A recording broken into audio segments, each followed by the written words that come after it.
হয় দাদা আপুনি কওকচোন এই আপোনাৰ ঘৰ ক'ত? মোৰ ঘৰ উতলা বেঙাবৰা গাঁৱত হয় আৰু আমাৰ মাথাউৰিটো বেঙাবৰা গাঁৱতে ইতিমধ্যে ভাঙিছে হয় আৰু বিভিন্ন ধৰণৰ বহুদিন আগতে নিৰ্মাণ কৰা মাথাউৰি হয় তাতে যিবিলাক ইন্দুৰৰ গাঁত সেই হয় ইন্দুৰৰ গাঁতৰ পৰাই এই বানটো সৃষ্টি হোৱা বুলি ভাঙাটো সৃষ্টি হোৱা বুলি আমি অনুমান কৰিছোঁ।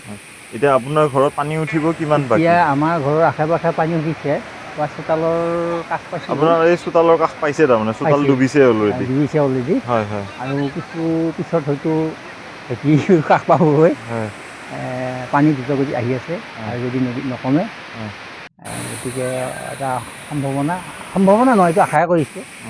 আজি খেতি পথাৰটো প্ৰায় যা গ'লে হয়।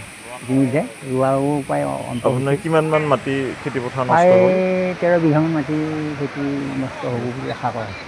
এই আছিল নেকি আপোনাৰ ইফালে এতিয়া আছিল আমাৰ নেকি? ইফালে আছে যি প্লাৱিত হৈছিল হয় প্ৰায় একঁকাল চৰা, হয় এই মাত্ৰ অকণমান এটা ডবল ওলাই আছে প্ৰায় 2 ইঞ্চিমান। আপোনাৰ এতিয়া মুধচললৈ পানী উঠিছে আৰু ঘৰৰ এয়া মুধচললৈ? মোৰ ঘৰৰ মই এতিয়া বৰ্তমান ঘৰতে উপস্থিত আছোঁ। হয় হয়